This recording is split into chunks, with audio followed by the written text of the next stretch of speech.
Ladies and gentlemen, get the book Dr. Joshua Bowen wrote, The Atheist Handbook to the Old Testament. It is extremely full of knowledge and information for anyone, as well as join the Patreon. There's hundreds of videos that have been not released to the internet. You can ask questions and I will record them with these scholars in high definition. I do that all the time. You can also personal message me and you help the community grow. Thanks a lot. Dr. Joshua Bowen, something you said in your book, and for those who don't know, maybe you can show them the book. I should have told you to have it in hand and ready. It's The Atheist Handbook to the Old Testament, and this is volume 1. You've got a lot more coming. But while I was listening to Seth's angelic or devilish voice, depending on if you're evangelical or if you're an atheist, you mentioned in there that Moses is the author, evangelicals typically, and Orthodox Jews, well, most of them. I'm not going to paint everybody universally, but from what I understand, it's kind of like, it's the protocol. You know, Moses wrote the 5 books, except the part where Moses has said Moses died, of course. They're willing to grant that. But, you know, they'll say oftentimes when we talk about documentary and supplementary hypothesis and like, you know, it's not written by Moses and this and that, their immediate jab is, and I'm kind of quoting someone verbatim, if you will, they would say, why should we listen to critical scholars who can't even agree with each other? So how would you respond to that? Yeah. I mean, I'm looking up at this section right here of that, from maybe here over, is all Pentateuchal studies, right? All books on Pentateuchal studies. And it's absolutely true that there's quite a bit of variation among scholars in the field, particularly between like American biblical scholars and European biblical scholars. There's no question that with how it actually came together, what the process was, there are like radical distinctions and differences between scholars.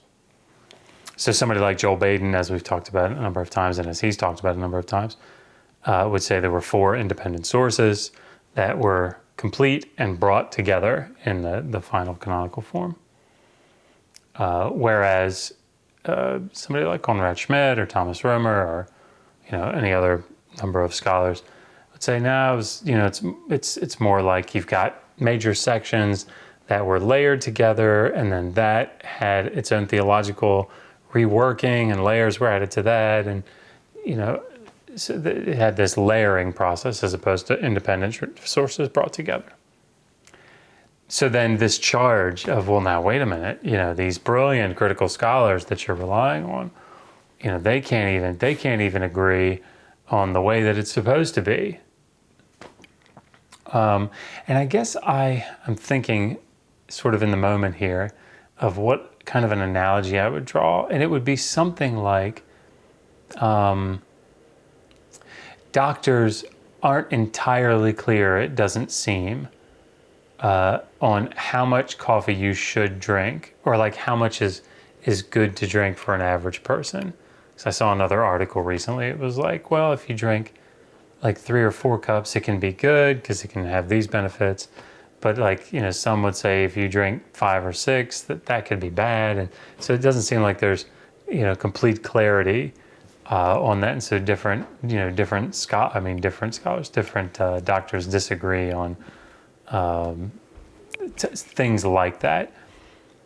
Does that mean that we should go drink 100 cups of coffee a day because scholars can't agree, or scholars, I keep saying that, doctors can't agree or researchers can't agree on specifically how many cups we should take? Or, you know, some people, some I don't know, some doctors would say you should do, I don't know, eating fewer, just overall eat fewer calories each day. And some doctors would say, well, we're more proponents of like doing like a partial fast, or what do you call that? The intermittent fasting. Right. Right. Well, you know, like these doctors, they can't even agree on what's the right way to fat or to diet. So I just shouldn't diet at all. Like, well, no, that's not really how that works, right? Just because they can't agree on the details of something doesn't mean that the thing that's motivating them to try to resolve an issue, the underlying issue, isn't a real issue that needs to be resolved. And the same is true, like people are often overweight and unhealthy. So that's the issue that they're trying to resolve. So, all right, diet this way, diet, exercise this way, whatever. That doesn't mean that because they disagree on how one should diet or how one should exercise, that you shouldn't exercise or you shouldn't diet, right? So when I think about something like the Pentateuch and its formation, you don't get to say, well, they can't agree on how it actually was formed. Therefore, we get to go to our default position, which is Moses wrote it. It doesn't work that way. And that's why I think it's so important that, you know, we take a step back and say, all right, what is it that all these scholars agree on? They all agree it's not written by one person.